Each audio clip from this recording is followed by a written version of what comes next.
ka na ikay mawiwili. So mga par, formal na nga po na sinabi ng WBA Lightweight Champion Gervonta Tank Davis na pagkalipas daw ng 8 linggo, wala na daw Tank Davis na lalaban ulit sa ibabaw ng boxing ring. Tama na daw ito para kay Tank Davis. Kaya marami ang mga boxing fans, mga idol, ang nagsasabi na ang exhibition fight daw ni Davis kay Jake Paul ang huling laban nito sa boxing sports. Well, sa kikitain ni Tank Davis mga idol sa laban nito kay Jake Paul, kung saan mayroong report mga idol na posible ito kumita ng $40 million sa laban, sapat na talaga ang ganitong pera mga idol para mag-settle na si Davis at wag na lumaban. Pero gayon pa man mga boss, isa tayo sa mga nangihinayang kay Tank Davis kapag nawala ito sa bakbakan sa sports. Sayang mga idol ang kabataan nito at talent niya sa bakbakan, lalo na ang kasikatan nito mga idol dahil isa pa naman itong money fighter sa boxing sports. Sako-sakong pera pa ang tatanggapin ni Tank Davis mga idol kung patuloy lang ito lalaban sa boxing sports. Pero nasa kanya na ang desisyon mga idol kung gusto na nito magpahinga at feeling nito wala na sa isip niya ang boxing. Tama na talaga at mag-retired na lang ito mga idol.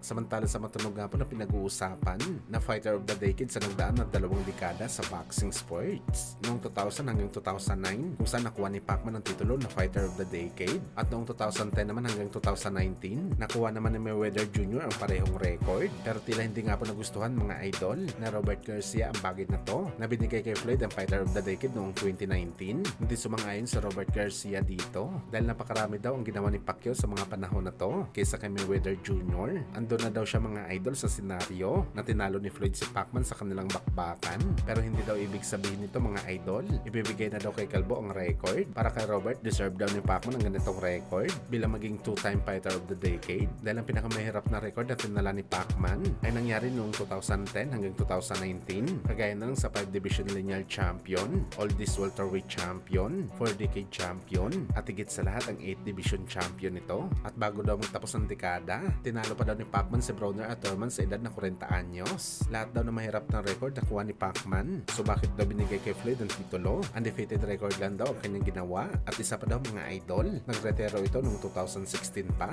Hindi nito natapos ang dekada at si Pacman tuloy-tuloy ang paglaban.